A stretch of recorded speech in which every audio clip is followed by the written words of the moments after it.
ക്ഷീരവികസന വകുപ്പ്, ക്ഷീരസംഘങ്ങൾ എന്നിവ സംയുക്തമായി സംഘടിപ്പിക്കുന്ന ജില്ലാ ക്ഷീര കർഷക സംഗമം 9, 10 തീയതികളിൽ തേങ്കുറിശ്ശിയിൽ നടക്കും.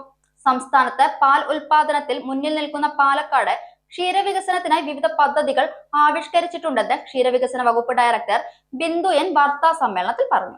ജില്ലയിൽ പ്രതിദിനം 15,46,940 ലിറ്റർ പാൽ ഉൽപ്പാദിപ്പിക്കുന്നുണ്ട്.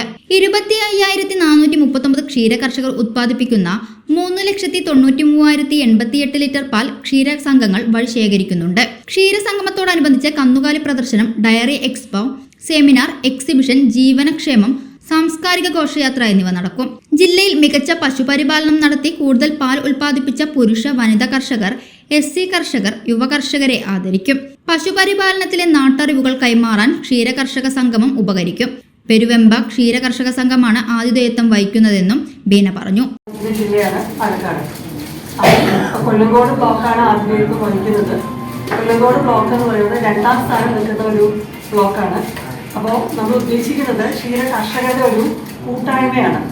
കാരണം ക്ഷീര കർഷകർ വിവിധ അവർക്ക് വിജ്ഞാന വ്യാപന പ്രവർത്തനങ്ങൾ, അതുപോലെ സെമിനാർ, ഡയറി എക്സ്പോ, അപ്പോൾ നല്ലൊരു കൂട്ടായ്മയും അവർക്ക് നല്ല രീതിയിൽ മുന്നോട്ട് പോകാൻ വേണ്ട എല്ലാവിധ സഹായങ്ങളും വകുപ്പ് മുഖേനയും ബാക്കി ഇതര ഏജൻസികളും ക്ഷീരസംഘങ്ങളും ജില്ലയിലെ എല്ലാ സഹകരണ സംഘങ്ങളും സഹകരിച്ച് ചെയ്യും. മിൽമ, കേരള ഫീഡ്സ്, അങ്ങനെ എല്ലാവരുടെയും സഹകരണത്തോടെ നമ്മൾ ഈ പരിപാടി നടത്തുകയാണ്.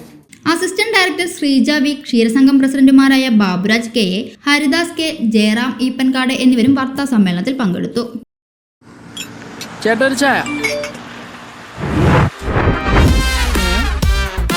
സൂപ്പർ ഫാസ്റ്റ് ആണല്ലോ. ഇതിന്റെ കേരള വിഷൻ വൈഫൈയാ? ഫാസ്റ്റ് ഒക്കെ തന്നെ, പക്ഷെ Kerala Vision wifi connection free ആണ്. ചായ ഫ്രീ അല്ല, കാശട്. Kerala Vision free wifi connection. Free ആയി കണക്ട് ആവൂ.